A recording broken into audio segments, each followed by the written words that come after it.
You know, not every world ends in fire or ice. Some just break. They end when a single link in a very, very long chain finally snaps. About 3,000 years ago, a whole network of civilizations, we're talking powerful, literate, advanced societies, just vanished from the face of the earth. And they did it in the space of a single lifetime. This isn't a story about myths or legends. This is a cold, hard look at a global system that completely fell apart. It's an autopsy. Think about this for a second. These are some of the last recorded words from that ancient world. They were sent by a terrified king as he watched his entire kingdom burn to the ground. This message, this letter, was actually baked into a clay tablet by the very fires that destroyed his city. It wasn't a warning. It was an epitaph. It was a final goodbye from a world that was already gone. So to really understand how this all came crashing down, we have to trace the fault lines. First, we're going to look at the world they built, a spectacular world forged in bronze. Then we'll dive into an incredible time capsule, a shipwreck that shows us exactly how it all worked. From there, we'll pinpoint the fatal flaw, the crack in the foundation, and then we'll watch as the dominoes fall, one after another, in a catastrophic chain reaction that brought it all to an end. Okay, so before the collapse, the Eastern Mediterranean was this bustling, thriving, interconnected system. You had these great empires, the Hittites up in Anatolia, the Mycenaeans in Greece, the New Kingdom of Egypt. But they weren't just neighbors. Oh no, they were partners, they were rivals, all caught up in this complex dance of diplomacy, power, and more than anything else, trade. I mean, this was a world where kings wrote letters to each other, they signed international treaties, and ships were constantly crisscrossing the sea, carrying goods from a dozen different cultures. This interconnectedness, this web they built, it was the engine of their prosperity. It made them rich, powerful, and way ahead of their time. But it was also their single greatest vulnerability. And here's the crucial part. You have to understand how these empires worked. They ran on something we call the palace economy. It means everything, and I mean everything, was centrally controlled by the king in his palace. Now, this top-down system was incredibly efficient for, building giant monuments and fielding massive armies, but it was dangerously inflexible. There was no plan B. If the flow of just one critical resource was cut off, the entire system would just seize up. Okay, so fast forward to 1982. Divers find a shipwreck off the coast of Turkey. It sank right at the peak of this era, and it's called the Uluburun shipwreck. Let me tell you, this thing is the single most important piece of evidence we have for understanding this lost world, and why it fell apart. It is a perfect time capsule, Exhibit A, if you will. And the sheer scale of this operation is just mind-blowing. The ship's main cargo was raw copper, 10 tons of it, cast into these heavy ingots. This wasn't for making a few little trinkets, okay? This was an industrial quantity of metal. This was the foundational material of their entire age. But here's the thing about bronze. Copper alone doesn't cut it. To make the super metal that armed their soldiers and equipped their farmers, you have to add tin. And there it was, right on the ship, 1 ton of it. That is the perfect 10-to-1 ratio you need to turn all that copper into 11 tons of high-grade bronze. This ship was basically a floating factory starter kit. And it wasn't just metal. The cargo also had 175 raw glass ingots, colored with this beautiful cobalt and turquoise. Get this, these are the earliest intact glass ingots ever found, period. It just goes to show you the immense value of this one single shipment. The rest of the cargo is where you really see the global nature of this system. The copper was from Cyprus. Okay, pretty close. But the tin? It traveled thousands of miles from Central Asia.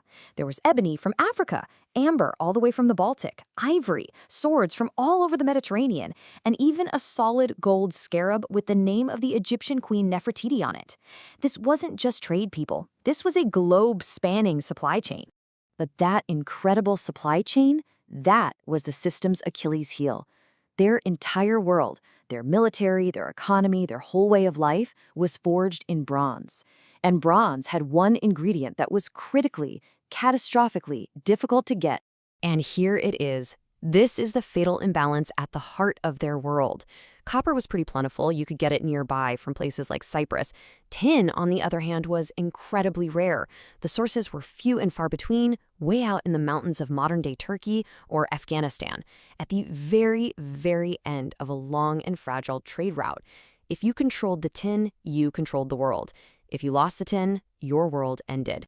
It all boils down to a cold, hard equation. No tin means no bronze. No bronze means no weapons for your armies, no tools for your farmers, and no high-value goods for trade.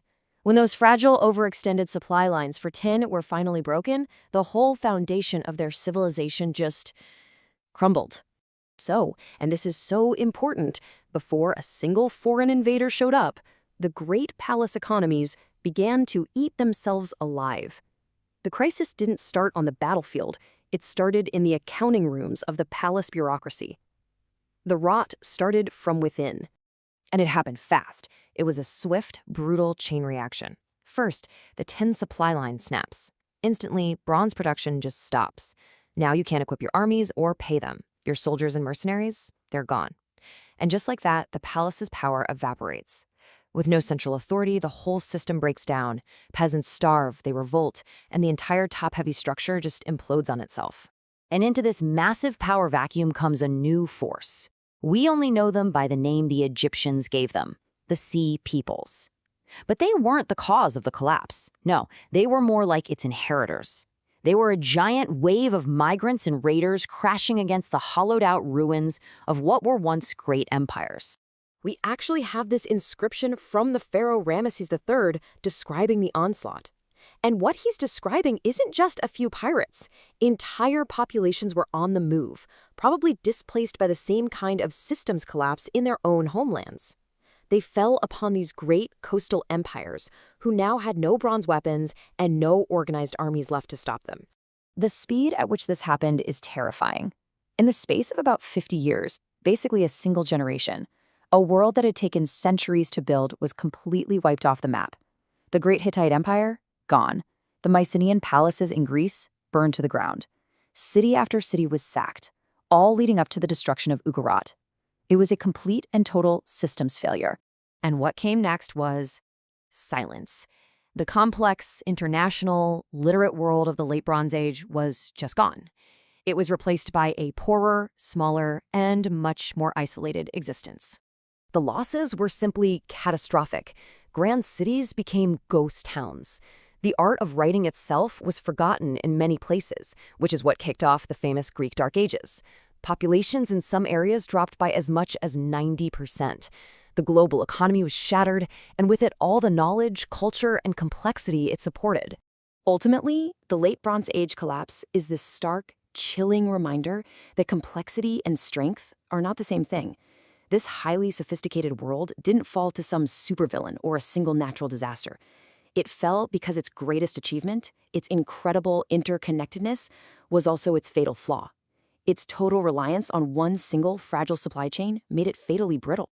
When that one chain broke, the entire world went dark. It's a story from 3,000 years ago, but it leaves us with a pretty chilling question for our own time, doesn't it? What happens when the systems we all depend on are a lot more fragile than we think?